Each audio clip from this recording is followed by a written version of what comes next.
নামাজ পড়ে আল্লাহর ভয়ে আল্লাহকে খুশি করার জন্য, সেই কাজ তাকে কোনো উপকার দান করতে পারে না। তো তেমনি ভাবে যে কোনো কাজ করবে নেকির কাজ, তো আপনার নিয়ত হতে হবে আল্লাহ তাবারাক ওয়া তাআলার জন্য। আপনি যদি জালসা দেন তো নিয়ত হবে এই জালসা মানুষকে শিক্ষা দেওয়ার জন্য দিচ্ছি, যাতে ফিতনা ফাসাদের যুগে মানুষের ঈমানের হিফাজত হয়, মানুষের আমলের হিফাজত হয়, মানুষের আকাইদের হিফাজত হয়। তো যদি আপনার নিয়ত থাকে যে জালসা দিয়ে আমি নাম কামাবো বা মেলা টেলা বসে টাকা ইনকাম করব, তাহলে আপনি কিন্তু কোনো নেকি পাবেন না। জালসা দেওয়ার উদ্দেশ্য হবে এখানে আলিম ওলামারা এসে আল্লাহ তাবারাক ওয়া তাআলার বাণী শোনাবেন, যাতে মানুষ কিছু উপকৃত হবে। ইমাম তাবরানী রাহমাতুল্লাহ আলাইহি মুআজামুল আওসাত লিখ তাবরানীর মধ্যে হাদিস নিয়েছেন, রাসূল পাক সাল্লাল্লাহু আলাইহি ওয়াসাল্লাম বলেন, হয়তো তুমি আলিম হও, নচেত আলিমের কাছে শিক্ষা গ্রহণ করনেওয়ালা তালিবে ইলম হও, নচেত আলিমকে শুননেওয়ালা হও, নচেত আলিমকে ভালোবাসনেওয়ালা হও। এই চারটার মধ্যে যদি কোনোটাই না হতে পারো, তাহলে তুমি ধ্বংস হয়ে যাবে, তুমি বরবাদ হয়ে যাবে। এই জন্য পৃথিবীর মুসলমান আলিমকে শোনার জন্য এই জালসার ব্যবস্থা করা হয়, শরিয়ত শিখার জন্য।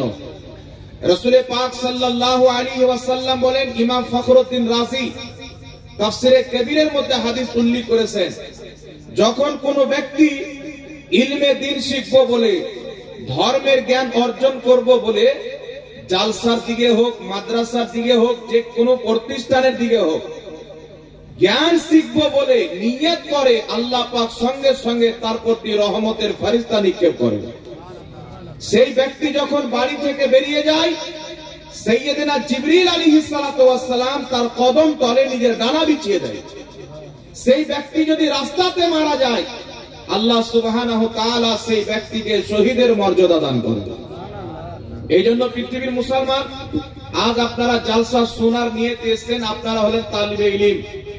আর বর্তমান পরিস্থিতিতে, বর্তমান যুগে যদি ঈমান বাঁচাতে হয়, আকীদা বাঁচাতে হয়, তাহলে সুন্নাতুল জামাতের আলিম ওলামার বক্তব্য শুনতে হবে, তাদের সাথে মহব্বত রাখতে হবে, সম্পর্ক রাখতে হবে। তাহলে আপনাকে দুনিয়াতে কোনো ব্যক্তি পথ ভ্রষ্ট করতে পারবে না।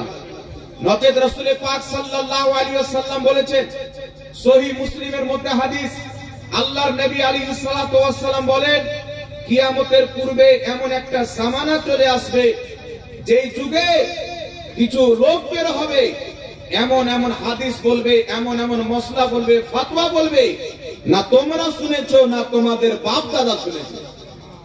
যখন তোমরা এইরকম অবস্থা দেখবে, তাদেরকে নিজে থেকে দূরে রাখবে, নিজেকে তাদের থেকে দূরে রাখবে। নবী পাকের এই হাদিস দ্বারা স্পষ্ট প্রমাণিত হয়, যারা নতুন নতুন দল বের হয়ে হাদিসের ব্যাখ্যা নতুন নতুন করে, কোরআনের ব্যাখ্যা নতুন করে মুসলমানকে ফিরকাতে বন্টন করতে চায়, এদের বক্তব্য শোনা হারাম। আমার নবী মুস্তাফা 1450 বছর পূর্বে নিজের হাদিসে এলান করে দিয়েছেন, বল সুবহানাল্লাহ। এই জন্য পৃথিবীর মুসলমান, নবী পাক সাল্লাল্লাহু আলাইহি ওয়াসাল্লামের পর ইমামে হুসাইন রাদিয়াল্লাহু তাআলা আনহুর শাহাদাতের পর থেকে নিয়ে কোন ব্যক্তি ইয়াজিদের প্রশংসা করেনি, ইয়াজিদের পক্ষে কথা বলেনি। দুঃখের বিষয়, আজ বর্তমানে কিছু লোক সোশ্যাল মিডিয়াতে বেরিয়েছে, তারা ইয়াজিদকে আমিরুল মুমিনিন বলে আখ্যায়িত করতে চায়, মানুষকে ভুল বার্তা দিতে চায়। তাদেরকে যখন আপনি ধরবেন, তাদের যখন আপনি রদ করবেন, তাদের বাতিল মতবাদকে জাতির সামনে প্রকাশ্য করে সঠিক মতবাদ যখন উপস্থাপন করবেন, তারা বলবে সুন্নি আলিমদের কোনো কাজ নাই, এর বিপক্ষে বলে, এর বিপক্ষে বলে।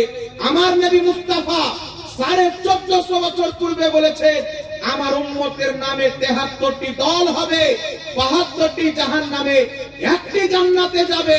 ওই 72 জাহান্নামের হাত থেকে একটি জান্নাতি দলে ঈমানকে বাঁচানোর দায়িত্ব আল্লাহ পাক উলামায়ে আহলে সুন্নাত ওয়াল জামাতকে দান করেছেন।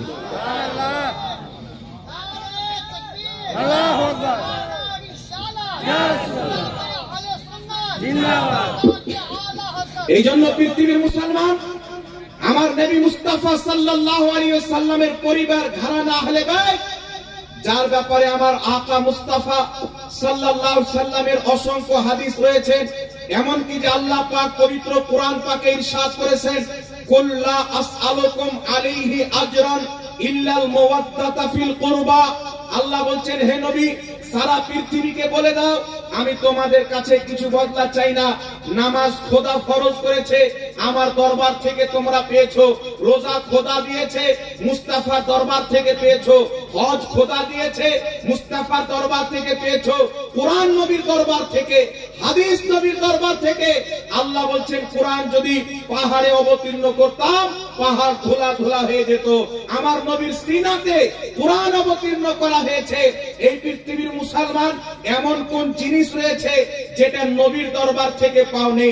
সারা কুল কায়নাতকে সৃষ্টি করনে वाला মহান স্রষ্টা একমাত্র পরিচয় পাওয়া গেছে মুহাম্মদ রাসূলুল্লাহর দরবার থেকে পাওয়া গেছে। তাই ইমাম বুখারী রাহমাতুল্লাহ আলাইহি সহিহ বুখারী কিতাবুল ইলমের মধ্যে হাদিস আনেন, রাসূল পাক বলেন, ইন্নাল্লাহা ইউতি ওয়া ইন্নামা আনা কাসিম। নিশ্চয় আল্লাহ বাঁটনে দেনে वाला, আমি মুস্তাফা বাঁটনে वाला। রাসূল পাক সাল্লাল্লাহু আলাইহি ওয়াসাল্লাম বলেন, যখন আমি কাবা ঘরে সেহেনে সাজদারত অবস্থায় ছিলাম, কাফির আমার উপরে উটের ঘুঁটি চাপিয়ে আমাকে কষ্ট দিয়েছে। আমি এই কষ্টের বদলা চাই না। আল্লাহ পাক বলছেন, মাহবুব বলো, লা আসআলুকুম আলাইহি আজরা, আমি তোমাদের কাছে কিছুই বদলা চাই না। তয়েফের মাটিতে ইসলাম প্রচার করতে গেলাম, এক আল্লাহর ওয়াহদানিয়াতের এলান করতে গিয়ে আমাকে পাথর মেরে আমার শরীরকে রক্তে রক্তিত করা হয়েছে। আমি সেই কষ্টের বদলা চাই না। মক্কা শরীফ হিজরত করে আমাকে মদিনা যেতে হয়েছে, আমি সেই কষ্টের বদলা চাই না। গারে হিরাতে সাজদায় পড়ে আমি তোমাদের গুনাহের জন্য কান্না করেছি, এর বদলাও আমি কিছু চাই না। তোমরা যা পেয়েছো আমি নবীর দরবার থেকে পেয়েছো, এই সমস্ত জিনিসের বদলা চাই না। আল্লাহ বলছেন, মাহবুব কিন্তু একটা জিনিস চাও, একটা জিনিস চাওয়ার আছে। সেটা কি? ইল্লাল মাওয়াদ্দাতা ফিল কুরবা। তোমার আহলে বাইতের মহব্বত চাও, তোমার ঘরানার মহব্বত চাও, তোমার খানদানের মহব্বত চাও। এলান করে দাও, আমি মুস্তাফা কিছুই চাই না, কিন্তু আমার হুসেনের মহব্বত চাই, আমার হাসানের মহব্বত চাই। আল্লাহ পাক কুরআন পাকে রাসূল পাককে ইমাম হুসেনের মহব্বত চাইতে বলেছে, হাসানের মহব্বত চাইতে বলেছে, ফাতেমার মহব্বত চাইতে বলেছে, আলীর মহব্বত চাইতে বলেছে। আর রাসূল পাক সাল্লাল্লাহু আলাইহি ওয়াসাল্লাম মুসলিম উম্মাহকে মহব্বত করার, ভালোবাসা শিক্ষা দিয়েছেন। এই পৃথিবীর মুসলমান মহব্বত করার তরিকা হচ্ছে, সর্বপ্রথম তোমরা আল্লাহকে মহব্বত করো, তারপর নবীকে মহব্বত করো, তারপর আহলে বাইতকে মহব্বত করো।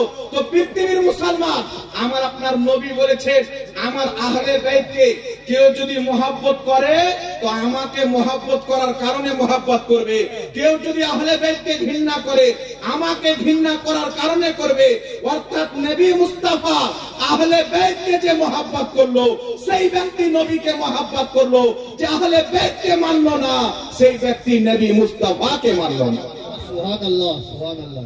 এইজন্য পৃথিবীর মুসলমান রাসূল পাক সাল্লাল্লাহু আলাইহি ওয়াসাল্লাম ইমামে হুসাইন রাদিয়াল্লাহু তাআলা আনহুকে যত মহব্বত করেছে, এত সহিহ হাদিসে বর্ণনা হয়েছে। আল্লাহ নবী মুস্তাফা সাল্লাল্লাহু আলাইহি ওয়াসাল্লাম মসজিদে খুতবা দিচ্ছেন, ইমামে হুসেন মসজিদে চলে আসলেন। নবী খুতবা ছেড়ে ইমামে হুসেনকে নিজের কলিজাতে লাগিয়ে নিলেন, বুকে টেনে নিলেন। নবী মুস্তাফা ঘোড়ার মতো হয়ে যেতে পিঠের উপরে চাপিয়ে ইমামে হুসেনকে খেলাধুলা করাতেন। রাসূল পাক বলেছেন, আল হুসাইনু মিন্নি ওয়া আনা মিনাল হুসাইন। হুসেন আমার থেকে, আমি হুসেন থেকে। যেই ব্যক্তি হুসেনকে কষ্ট দিল, সেই ব্যক্তি আমাকে কষ্ট দিল। এই ইমামে হুসেনকে ইয়াজিদ হুকুম দিয়ে, পারমিশন দিয়ে নবী পাকের নামাজকে কতল করিয়েছে, শহীদ করিয়েছে। তারপরে কোন মোল্লা যদি ইয়াজিদের পক্ষে কথা বলে, আবু জেহেলের দলের লোক হতে পারে, মুস্তাফার উম্মত হতে পারে না। নারে তাকবীর, নারে তাকবীর, নারে রিসালাত। পৃথিবীর মুসলমান আজ বর্তমানে লোক বেরিয়েছে, তারা ইয়াজিদকে আমিরুল মুমিনিন বলতে চায়। কিন্তু আমি আপনাকে কিতাবের নাম বলে দিচ্ছি। ইমাম জালালউদ্দিন সিউতি রাহমাতুল্লাহ আলাইহি তারিখুল খুলফার মধ্যে লিখেছেন, তারিখ ইবনে আসিরের মধ্যে লেখা আছে, তারিখ আল কামিলের মধ্যে লেখা আছে, স্পষ্ট ভাষায় এইগুলি কিতাবের মধ্যে লিপিবদ্ধ রয়েছে। হযরতে উমর বিন আব্দুল আজিজ রাদিয়াল্লাহু তাআলা আনহু, যিনি আমিরুল মুমিনিন ছিলেন, সচ্চা পাক্কা ঈমানদার ইসলামিক বাদশা ছিলেন, সাহাবীকে দেখনে वाला ছিলেন। হযরত উমর বিন আব্দুল আজিজের সামনে একজন ব্যক্তি ইয়াজিদকে আমিরুল মুমিনিন বলেছিল। হযরত উমর বিন আব্দুল আজিজ তাকে 40 কোড়া ডান্ডা মারিয়েছিলেন। 40 বার কোড়া মারিয়ে বলেছিলেন, ইয়াজিদকে আমিরুল মুমিনিন বলা যাবে না, যে নবীর বংশকে ধ্বংস করেছে, জাহান্নামের কুকুর হতে পারে, মুসলমানদের আমির হতে পারে না। মুসলমানদের আমির যদি হয় তো ইমামে হুসেন হবে, মুসলমানদের আমির যদি হয় তো ইমামে হাসান হবে। আর শুধু দুনিয়াতে নয়, আমার নবী এলান করে দিয়েছেন, আল হাসান ওয়াল হুসেন সাইয়্যিদা শাবাবি আহলিল জান্নাহ। আমার হাসান হুসেন জান্নাতে যুবকদের সরদার হবে, আমির হবে। দুনিয়াতে হুসেন আমাদের আমির, আখিরাতে ইমামে হুসেন আমাদের আমির। আজকে ইয়াজিদের পক্ষে কথা বলছে বিরাদর ইসলাম। আমি আপনাকে কয়েকটি রেফারেন্স দিতে চাই। সাহাবীদের আকীদা ইয়াজিদের ব্যাপারে কি ছিল, তাবেঈন যারা সাহাবীর বেটা ছিলেন বা সাহাবীদের ছাত্র ছিলেন। আজ সমাজের মধ্যে কিছু নাপাক মৌলবি পাওয়া যায়, যাদের ডিএনএ ইহুদিদের সাথে ম্যাচ হবে, মুসলমানের সাথে ম্যাচ হবে। খ্রিস্টানদের গোলাম, ইংরেজদের দালাল এই সমাজের মধ্যে বেরিয়ে ইয়াজিদকে প্রমোট করতে চাচ্ছে। বলছে ইয়াজিদ বিন মুয়াবিয়া রাদিয়াল্লাহু তাআলা আনহু, এর মানে জানেন ইয়াজিদের প্রতি আল্লাহ নাকি রাজি আছেন। এই কথা কে বলেছে? একটি হাদিস নিয়ে বলে রাসূল পাক বলেছেন, যেই ব্যক্তি অমুক জায়গাতে জিদ্দের ময়দানে শরীক হবে তার গুনাহ মাফ হয়ে যাবে। তো কিছু ইমাম বলেছেন ওই জিদ্দের ময়দানে ইয়াজিদ শরীক ছিল। তো শরীক যদি থাকে, আমরা যদি মেনে নিই, তো শাহ ওয়ালিউল্লাহ মুহাদ্দিস তাইবি রাহমাতুল্লাহ আলাইহি লিখছেন, ওই জিদ্দের ময়দানে শরীক হওয়ার পূর্বের গুনাহ ইয়াজিদের মাফ হতে পারে, পরে যে ইমামে হুসেনকে শহীদ করিয়েছে এই গুনাহ তার কোনোই মতে ক্ষমা হতে পারে না। এইজন্য চার মাযহাবের ইমাম, যেই চার মাযহাব ব্যতীত কোন দলিলের অস্তিত্ব থাকে না, ইমাম মালিক, ইমাম আহমদ বিন হাম্বল, ইমাম আবু হানিফা, ইমাম শাফি রাহমাতুল্লাহ আলাইহির কওল রয়েছে। ইমাম আবু হানিফা বলছেন ইয়াজিদের প্রতি নাম নিয়েও লানত পাঠ করা, ইয়াজিদের প্রতি অভিশাপ করা এটা জায়েজ রয়েছে। আবার ইশারাতে অভিশাপ করা, নাম নিয়েও তার প্রতি লানত প্রদান করা এটা জায়েজ রয়েছে। আর ইমাম আহমদ বিন হাম্বল বলছেন আমার নিকটে ইয়াজিদ মুসলমান নয়, কাফির হয়ে গেছে। আর ইমাম আযম আবু হানিফা বলছেন ইয়াজিদ একজন জালিম ব্যক্তি ছিল। কত বড় জালিম ব্যক্তি ছিল এই কথা এই জন্য বলছি, পৃথিবীর মুসলমান, কালকে কেউ আপনাকে চায়ের দোকানে রাস্তাঘাটে দেখে আমাদের আহলে সুন্নাত ওয়াল জামাতের সমাজে ঈমানকে রুইয়ের মতন আস্তে আস্তে কাটার চেষ্টা করতেছে। এদের মা এতটুকু বুকের দুধ পান করায়নি যে আহলে সুন্নাত ওয়াল জামাতের আলিমের সামনে বসে মোকাবিলা করবে। তাই তলে তলে চোরের মতো সমাজ নষ্ট করার কাজ করে। আমি আপনাদেরকে বলতে চাই, এই জমিনের মাটিতে আহলে সুন্নাত ওয়াল জামাত, সুন্নি জামাত ব্যতীত দেওবন্দি হোক, আহলে হাদিস হোক, তারা যদি নিজের আকাবিরদেরকে মুসলমান প্রমাণ করতে পারে, আমি তাদের গোলামি কবুল করতে রাজি আছি। মুসলমান বসান্তপুর ময়দানে বসবে, যে কোনো ময়দানে বসো, আমি প্রমাণ করব যারা এগুলো দল তৈরি করেছে তাদের আকীদা কোরআন হাদিস থেকে নয়, ভারতের ইংরেজদের কাছ থেকে নিয়েছে, বার্তানিয়া এবং আপনার আমেরিকার কাছ থেকে নিয়েছে। তাদের আকীদা প্রকাশ্য করা ভুলে বলছি বাবা, যারা এখন ইয়াজিদকে প্রমোট করে, দেওবন্দীরা বলে ইয়াজিদ জান্নাতি, আহলে হাদিসরা বলে ইয়াজিদ জান্নাতি, কিন্তু দেওবন্দীদের কি আকীদা ছিল ইয়াজিদের চরিত্রের ব্যাপারে তো আমি বললাম। আমিরুল মুমিনিন হযরতে উমর বিন আব্দুল আজিজ রাদিয়াল্লাহু তাআলা আনহু ক্লিয়ার ভাষায় বলে দিয়েছে, কেউ যদি ইয়াজিদকে আমিরুল মুমিনিন বলে তাকে কাঁচা কঞ্চি দিয়ে তার পাছা লাল করাতেন, গোড়া মারাতেন। আর কি তাবের আকীদা ছিল। আর এখন বর্তমানে ওয়াহাবির আকীদা কোথায় থেকে